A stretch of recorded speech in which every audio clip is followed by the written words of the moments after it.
All right, so just let me know your name. Okay. My name is Garrett Fash. Awesome. And so tell me a little bit about, I don't even know where to start. So we just went out on the river. This is the Red River, right? Correct, yes. We were already having like amazing conversations while we were canoeing. I was kind of doing nothing and asking him a bunch of questions, and then he was constantly blowing my mind. And so I had to stop canoeing and stop paddling for a while. We had a whole bunch of paddle jokes. I won't get into that right now because that's just not wildly inappropriate. But yeah, I learned so much from him. So I wanted to actually just sit down and have a conversation. So tell me about why you started the Wild Loon. So, Wild Loon Adventure Company was, I think in short, just kind of born out of not wanting to fall into a classic corporate job. I Mm-hmm. I went to a summer camp as a kid, and I worked there as an adult. And when I kind of aged out of that summer camp, and all of my friends were going off to get real jobs, I kind of thought to myself, well, I love doing this too much. Why would I stop? I'm just going to keep doing this. And I mean, I had grown up around the water. My family has a cottage on Lake of the Woods. So for me, water has always been part of my life, and so it just felt like a very natural progression. So I thought, I'm going to keep getting paid to camp. I'm going to keep getting paid to take people out. And so I started guiding for a Winnipeg-based company called Twin River Travel.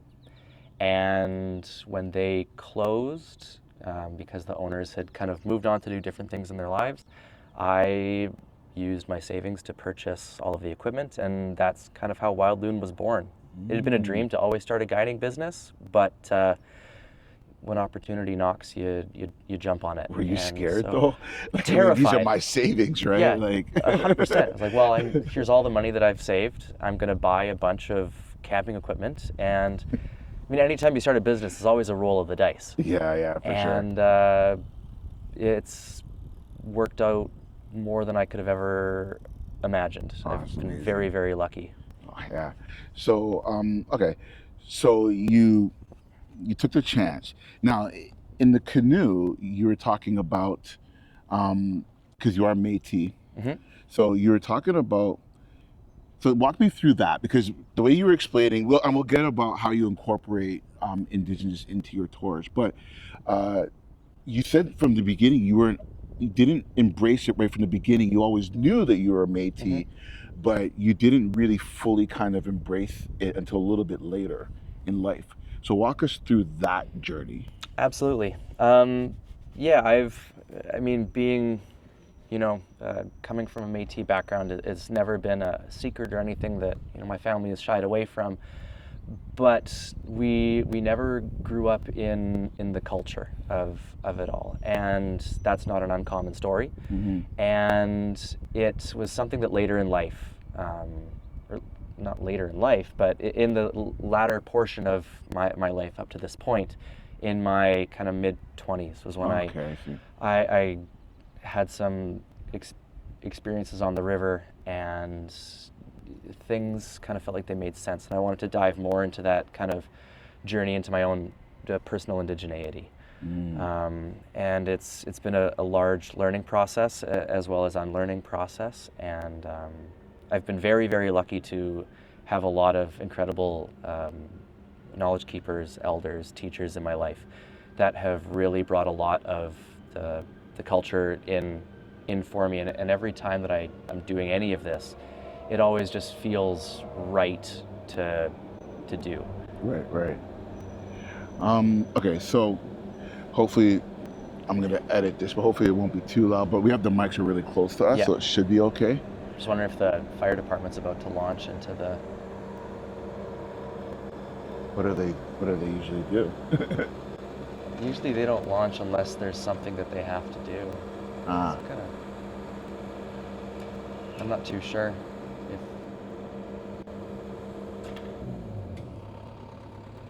all right. Okay, so I'm gonna dive a little bit deeper here. Absolutely. So you said there's some things that you had to learn. Yeah. There's some things that you had to unlearn. Hmm. So I wanted to unpack those two things, and you also said things started to make sense. So what was it that was making sense? Because you know that you were always Métis, but where did things start to click? Like, oh, I see why I'm doing this. Oh, this makes sense. Like so how does that work? Absolutely. So as far as, learning and unlearning things, there's always, and I mean, I had a teacher in high school who I think really kind of started this for me of, what are you learning and who is writing what you're learning? And it started in history class. Mr. Parker had, I'll just wait till they stop beeping. Is there a fire?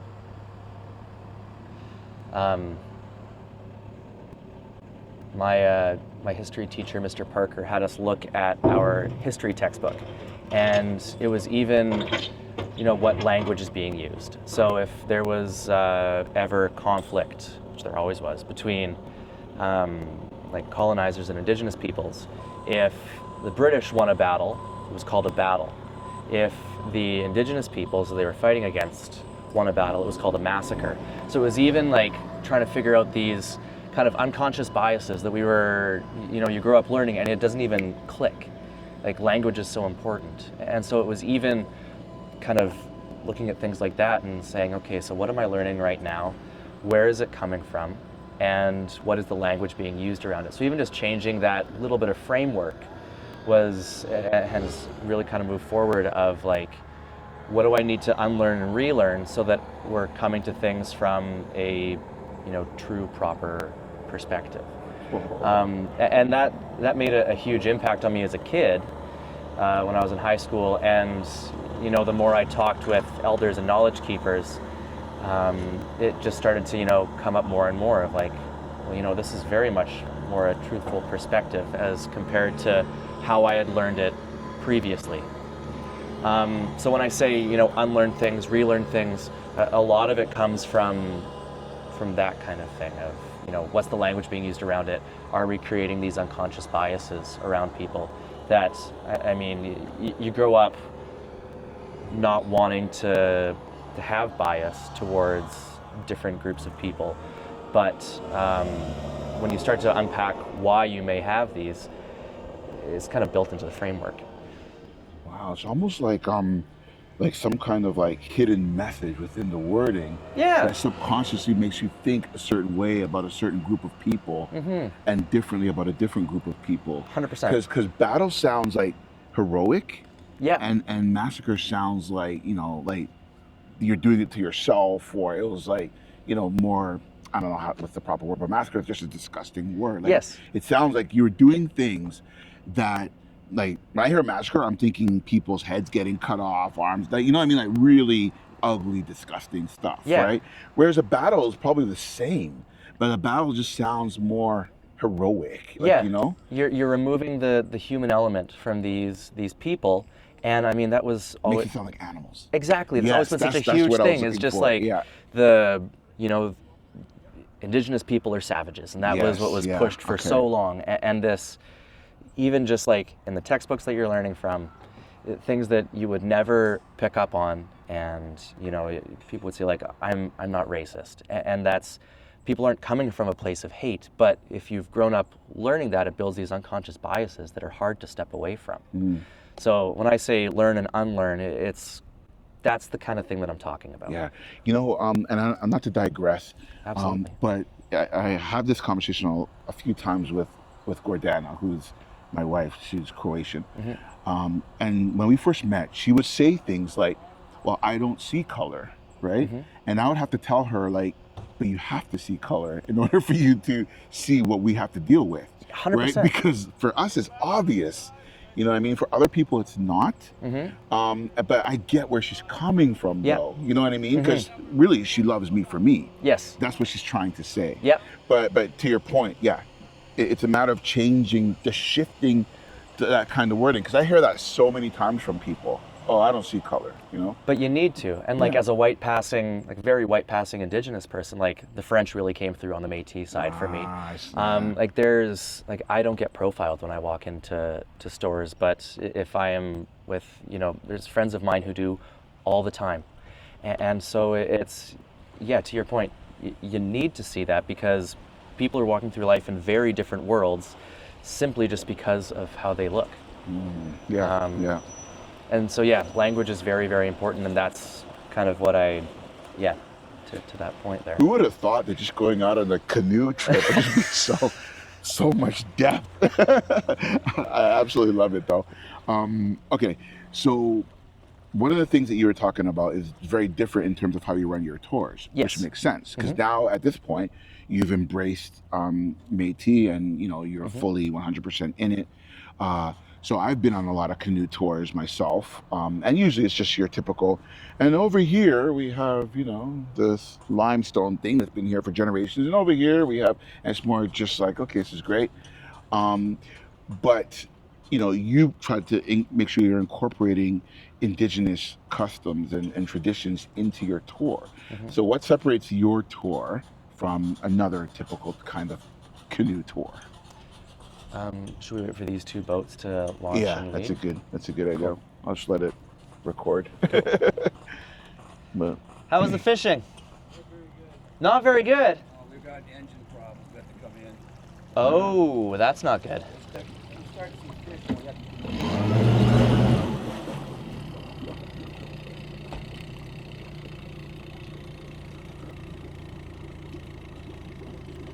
Do you need a hand?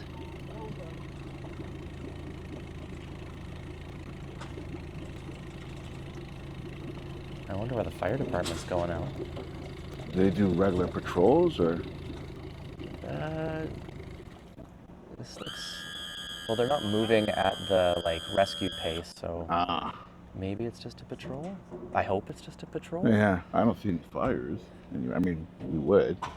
No, they would be also like a first responder kind of thing. I guess you never really know because of all the forest fires that's happening right now. You have a lot of Manitoba right now going on too. In the north. Yeah. Down south, last year was horrific for fires. But in northern Manitoba, like Lynn Lake area, it's really bad right now. A lot of communities have been fully evacuated. But it's like what we had last year is very similar to what Northwestern Ontario and Southern Ontario is kind of having right now. Like it's, like the images coming out of Quetico are just heartbreaking.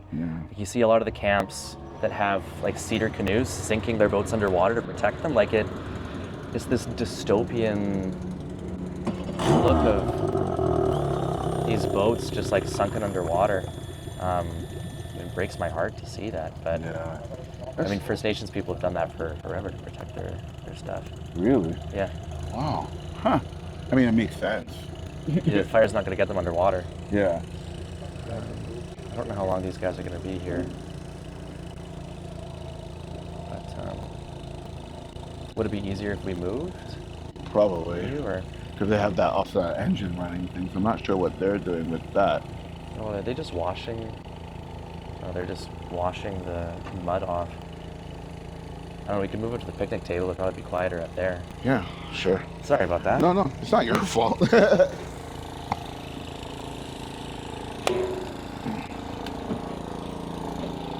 you need me to carry anything, or? No, I'm okay. Okay. But thanks.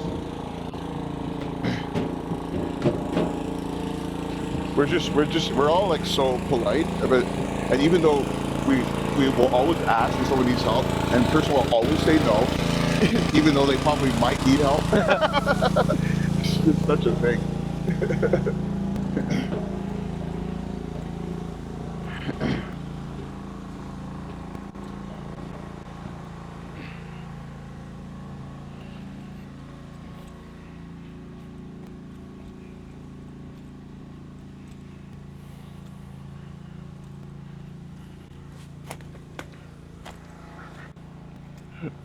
Oh, yes. Grabbing that. All right, cool.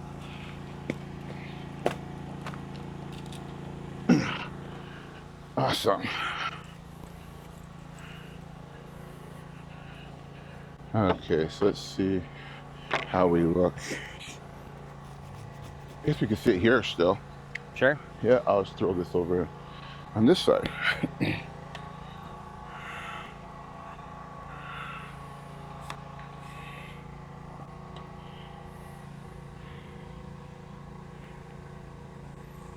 You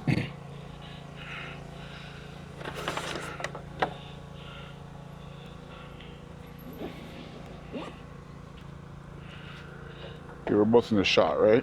Wait, are you in the shot? Yep, I'm in the shot, and there's a lot of space, like over Yeah, here. because the camera's further away, so. Oh, but the mics are on us, so that's fine. Yeah. I didn't want to disconnect anything. Whoa!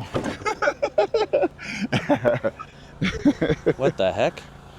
That's not very balanced. Yeah, what is that? Holy smokes.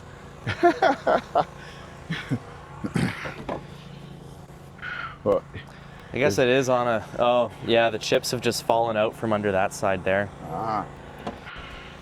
Wonder if we sit on this, Oh, you could do that, that's fine. or do you want us to sit on either side? I could do that too, actually. And then I'll just put this in the middle. Sure. Yeah, okay, let's do that. Just so it's... That means that this interview was meant to happen. You start getting challenges. Good thing I caught this too, because this is like, Yeah. it's a gimbal. All right, so I didn't connect the mics, so it's pretty much the same. Okay. Like, yeah. Do you want me just to start from your question? Yeah. Or do you want to re-ask it for I'm continuity? just leaning in a little bit, and yeah. Okay, so what was the question? Oh yeah. Tours. Yeah. So okay. So I'm just gonna start again.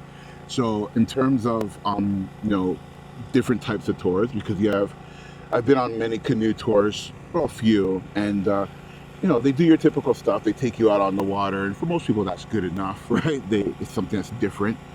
If there's any kind of history along that river, whether it's an old building or an old fort or something like that, then they'll point that out, which is also fine. Same thing with boat tours. Yeah. But you're making a specific effort to make sure that you're including indigenous traditions and teachings within your particular canoe tours, which I think is very important. So how do you separate your canoe tours from other canoe tours? What are you like? How are you guys different? Good question. And I mean, a lot of stuff is going to be similar. Like we go down a river. It's a multi-day trip. We're going to teach you how to paddle whitewater, and as we go down, where a lot of the stuff is going to be the same. But like for me, I feel my truest self when I'm out on the land, and I think a lot of that has to do with the culture that I surround myself with. And I want to bring my personal approach and how I feel best to those trips. And this is not just something that rings true for me, but rings true for my guides as well. And it's very important for me that our trips go out like that. So even just how we start the trips, kind of our little housekeeping notes before we begin. Really setting the tone with how we want all of our guests to be out on the land, and kind of best practices that way. One of the biggest things for us is that, I guess, kind of idea of indigenous conservation methods. And it's something that gets talked about a lot around camping, hiking, canoe tripping, any backcountry recreation, is the leave no trace principles. And those have been fantastic for backcountry travel, as far as at least getting people to be cognizant of the fact that we can't just destroy everything. But for me, it's just not all the way there. It still views land and water and everything as this inanimate object that we have conquered, and we need to take care of it through a very systematic approach. The way that at Wild Loon we really like to push people or challenge people to do is see the land from a more traditional sense. When I say traditional, I mean an indigenous lens. That land, water, everything around us holds very significant spiritual value, like almost beyond that of another human. And if you start to view the land like that, you are going to be a lot more cautious with how you treat it. You're going to treat it with that almost human element, with that spiritual element. And it's going to build a stronger attachment to it. You're going to not just trample through the forest because you're not going to, if you're walking by your friend, you're not going to step on their fingers. It's the same kind of thing with the trees out there. You're not going to leave that wrapper on the ground or burn your garbage, because you wouldn't do that to people in your life. So adding that, even just that context at the start of the trip, I have found, and I know that other wild loon guides and instructors would have a similar, perspective as me.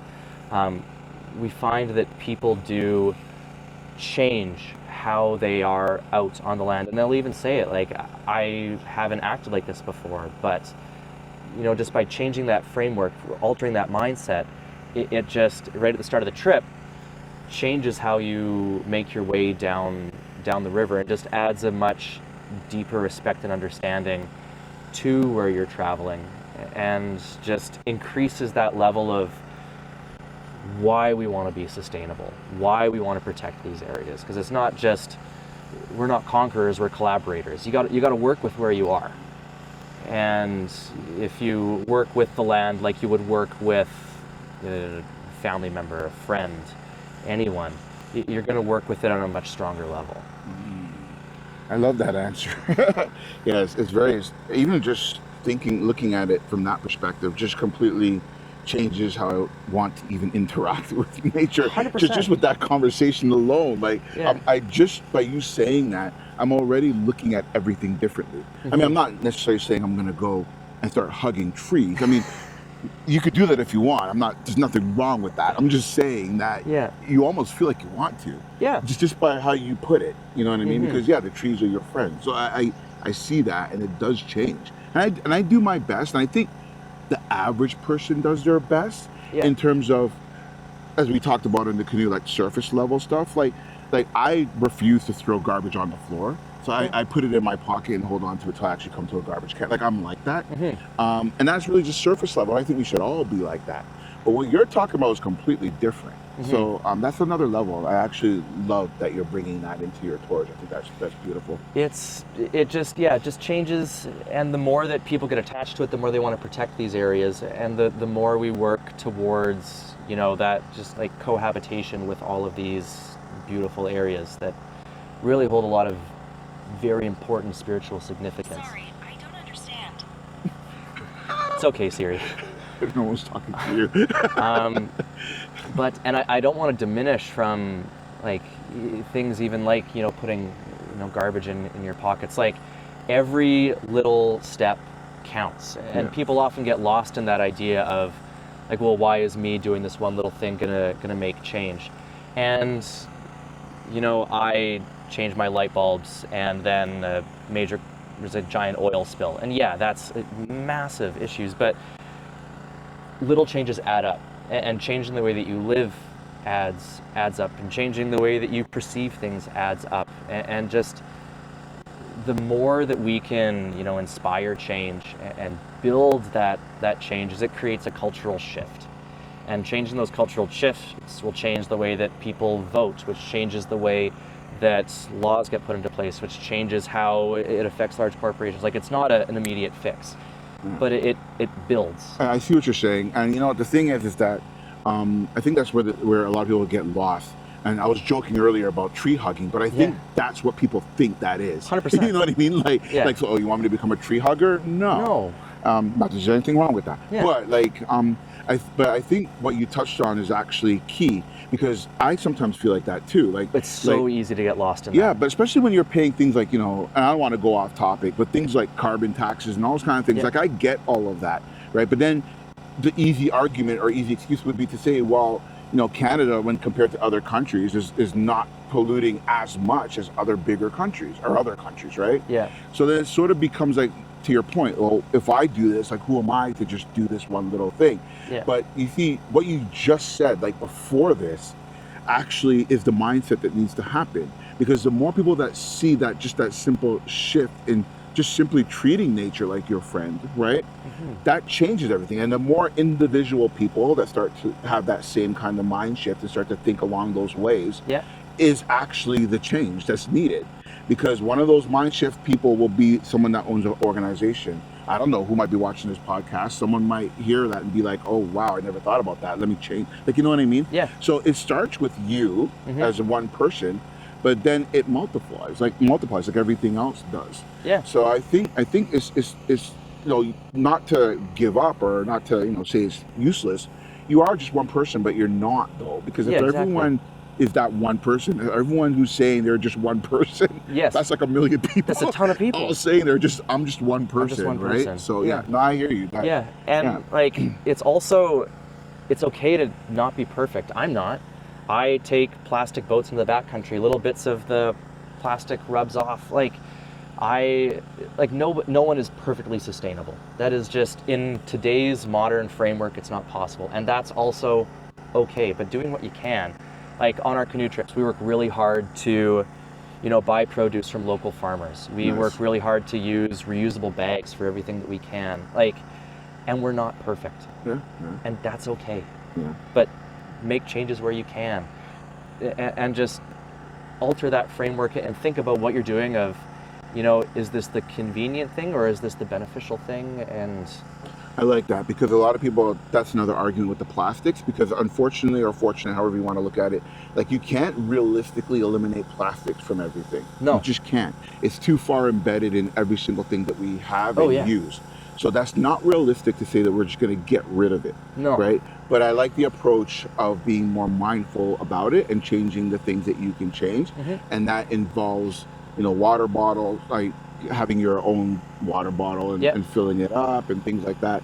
To your point of using reusable bags, like those are small things that we can do. Exactly. Right? So it's possible. It's where everything is built around even petroleum use. You can't unscramble an egg, but we can, figure out a best way forward. Yeah, agreed. So, all right, okay. Yeah, So super tangent there, but no. But you know what though?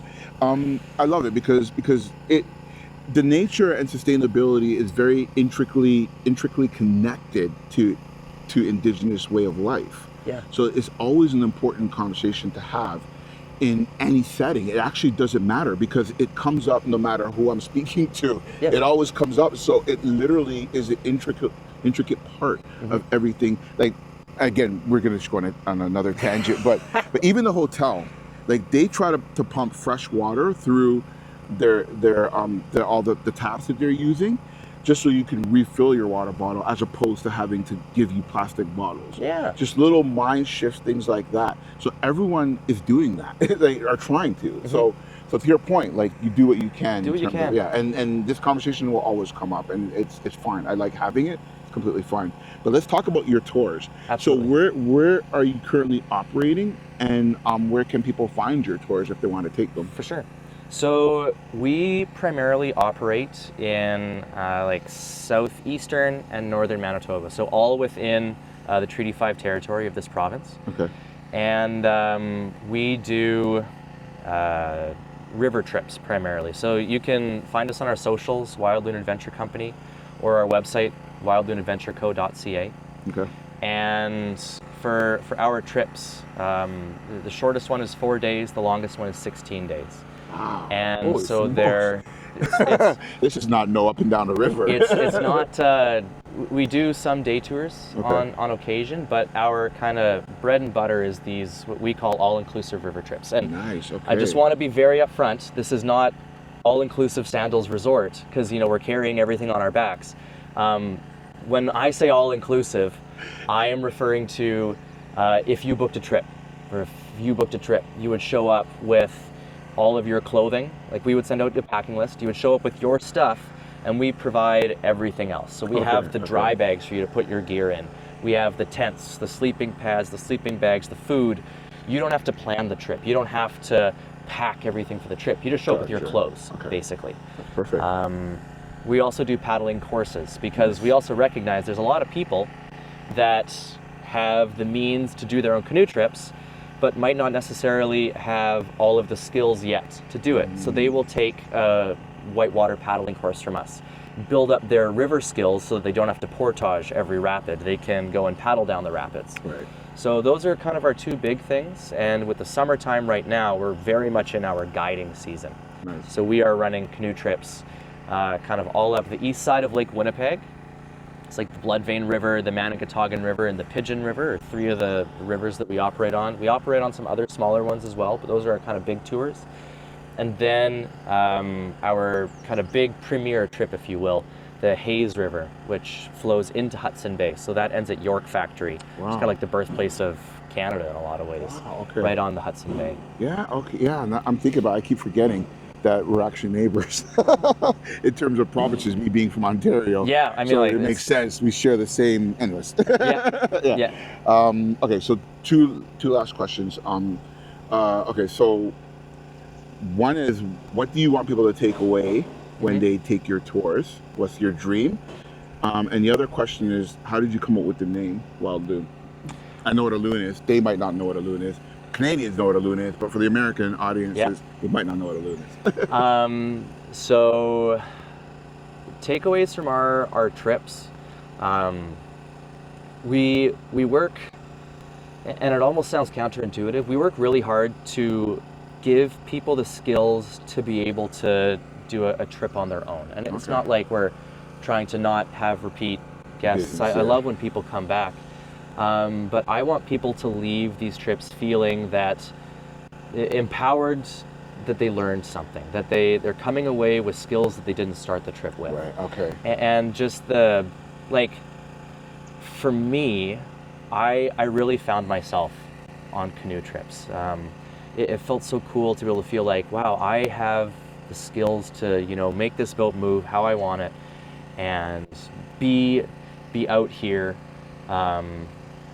on my own or with people. It's empowering. And it's super empowering. It gave me such a strong sense of self. Mm-hmm. And that was indescribably impactful for me. And so that's a huge reason why I do this, is I want people to give people the opportunity to have that feeling, that moment. And I also want people to leave just feeling a stronger connection to the land, that back to what we were talking about, that just I want to work with the land for the rest of my life. I want to work hard to be with these areas so that future generations can have these opportunities that I've had. For me, I want to be able to tell kids when I'm older that I did everything that I could. Nice. And to have people finish trips having similar feelings, or at least the opportunity to have those similar feelings, that for me feels like I did my job. Nice. Perfect. And the loon, the common loon is what the loon that we have down here, or wild, stupid Canadian wolf bird, if you've watched Heat